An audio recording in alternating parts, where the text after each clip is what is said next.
ప్రపంచంలోని అన్ని దేశాలపై భారీ సుంకాలు విధించిన అమెరికా అధ్యక్షుడు ట్రంప్ కి ఆ దేశ సుప్రీంకోర్టులో గట్టి ఎదురుదెబ్బ తగిలింది. అమెరికా చట్టసభల అనుమతి లేకుండా విధించిన సుంకాలను రద్దు చేసింది. 9 మంది న్యాయమూర్తులతో కూడిన సుప్రీంకోర్టు ధర్మాసనం ఈ తీర్పు వెలువరించింది.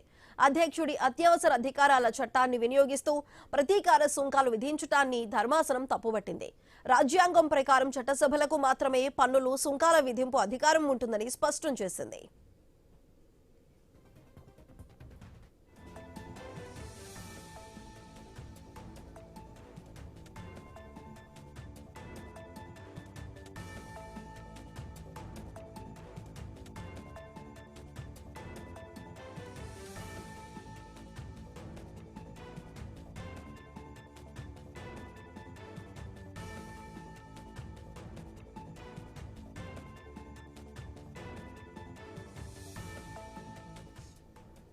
ట్రంప్ ఆదేశాలతో దిగుమతిదారుల నుంచి ఇప్పటి వరకు అదనంగా వసూలు చేసిన సుంకాలను ఆయా కంపెనీలకు తిరిగి చెల్లించాలా వద్దా అనే విషయాన్ని సుప్రీంకోర్టు తీర్పు స్పష్టం చేయలేదు.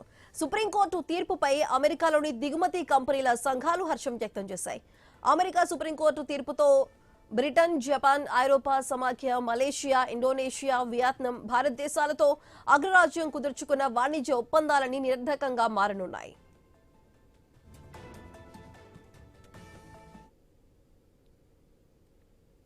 అమెరికా అధ్యక్షుడు ట్రంప్ తీసుకున్న ఈ సుంకాలకి సంబంధించి సుప్రీంకోర్టు అయితే తీర్పు వెలువరించింది. అవన్నీ నిరర్ధకం అంటూ కూడా వెల్లడించింది. అయితే దీనికి సంబంధించి ఇప్పుడు మనతో పాటు మాట్లాడడానికి ప్రముఖ విశ్లేషకులు, న్యాయవాది బండారు రామ్మోహన్ రావు గారు మనతో పాటు ఉన్నారు. వారితో మాట్లాడతాం. రామ్మోహన్ రావు గారు నమస్కారం అండి.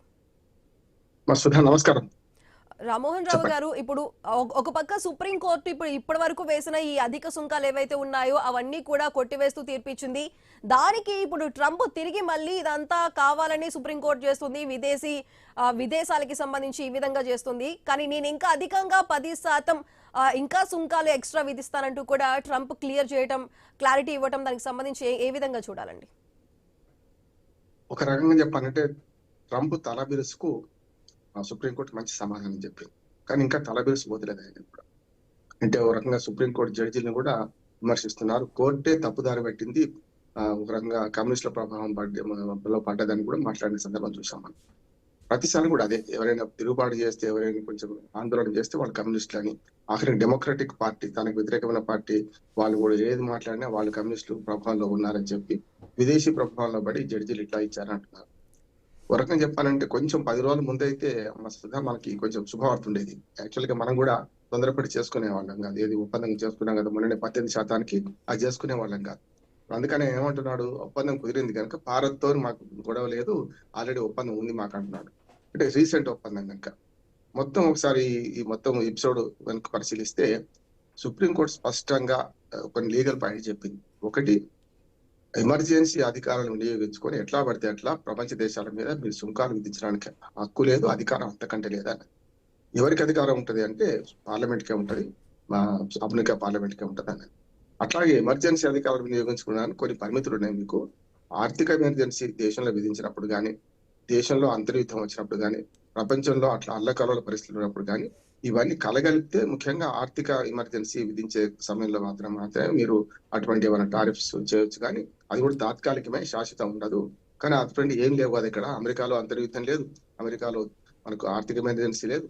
అటువంటి ఎట్లా చేస్తారు? మీరు చట్టాన్ని ఉల్లంఘించారు, దాటిపోయారు, చట్టసభలకు ఉన్న అధికారాన్ని మీరు తీసుకోవడానికి వీలేదని సాంకేతికంగా చెప్పింది. రెండవది ఏంటంటే, ఆయన వచ్చి సరిగ్గా ఫిబ్రవరిలో ఈ కేసు పడ్డది, పోయిన ఫిబ్రవరిలో, సరిగ్గా సంవత్సరం. జనవరి 20, 2025 నాడు ప్రమాణ స్వీకారం చేసిండు. మొన్నటి జనవరి 20కి సంవత్సరం అయింది. ఎడాపెడా వాతలు పెట్టుకుంటూ పోయిండు, ఎట్లా పడితే అట్లా. అంటే ఒక 10 నుంచి 50%, కొన్నిసార్లు 250%, 450% చైనా మీద కూడా వరకు సుంకాలు వేస్తాయని బెదిరించిండు. చివరికి మనను కూడా బెదిరించి పెంచి, అంటే దెబ్బ కొట్టేదాన్ని మందు రాసేదాని అన్నట్టు 50% పెంచి మళ్ళీ 18% తగ్గించి మొన్న ఒప్పందం చేసుకున్నాడు. ఇట్లా ప్రపంచ దేశాలన్నింటినీ అల్లకల్లోలం చేసిండు. సుంకాల వాద వల్ల ఒకటికి 2 సార్లు నష్టం చేశారు. నేను మొదటి నుంచి ఒక మాట అంటున్నాను అడ్వకేట్ గా, అంటే తాగేవాడే కడతాడు తాళ్లపని అన్నట్టు ఈ సుంకాల పెంప వల్ల అమెరికా ప్రజలు నష్టపోతారు. అమెరికాలో వాడేది వాళ్ళు కదా వస్తువులు. ఒక చొక్కా ఇక్కడ సప్లై చేసుకుంటే మనం సుంకాలు దాటి అక్కడ అమెరికా వాళ్ళు తయారు చేసిన చొక్కా కంటే ఎక్కువ డబ్బులు ఉన్నప్పుడు అది కొనాలి మనకి. కానీ అంతకంటే తక్కువకే మనకి కొంటారు కదా. కనుక కొనేవాళ్ళు ఎవరు? అక్కడి వాళ్ళు కదా. అందుకని తాగేవాడే కడతాడు తాళ్ల పన్ను అన్నట్టు వాడే వస్తువులు అక్కడ కనుక వాళ్ళకే నష్టం జరుగుతుంది అన్న సరిగ్గా సుప్రీంకోర్టు అదే అనేది.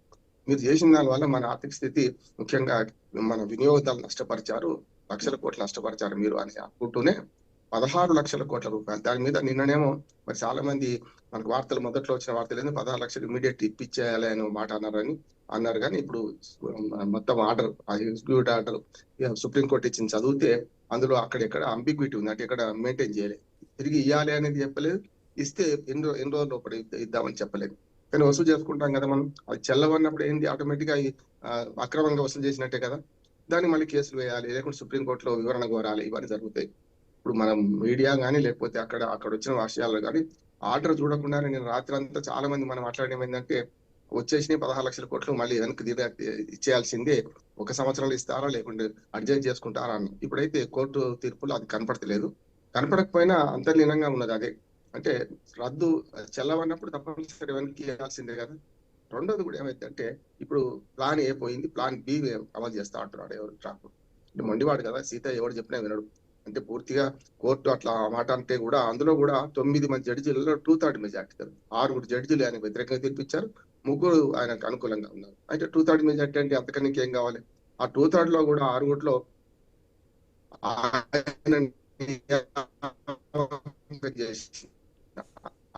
ఆయన ఇద్దరు జడ్జీలు ఉన్నారు, అంటే ఆ జడ్జీలు ప్రభు చెప్పాల్సిందే కదా. కనుక అటువంటి పరిస్థితుల్లో సుప్రీంకోర్టు ఇచ్చిన తీర్పును మనం ప్రపంచమంతా ఆహ్వానించాలంటున్నాను నెంబర్ 1. రెండవది అంటే ట్రంప్ కు ఓ రకంగా సుఖెదురవడం కాదు, ఇక ముందు ఇట్లాంటి పిచ్చి పనులు చేయకుండా ఆగాల్సినవి. కానీ ఆయన అటువంటి పిచ్చి పనులు మళ్ళీ చేస్తా అంటున్నాడు.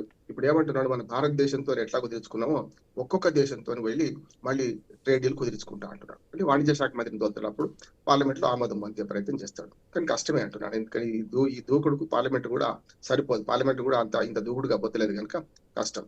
రెండోది అవకాశం వచ్చినప్పుడు మసుదా మనం ఏదైతే ఇప్పటిదాకా మన అడకతలు పోకచ్చక చేసి అటు రష్యాతోని ఇటు అమెరికాతో మనం ఏగలేకపోయినాం, అట్లా చాలా దేశాలను బాధ పెట్టిండు.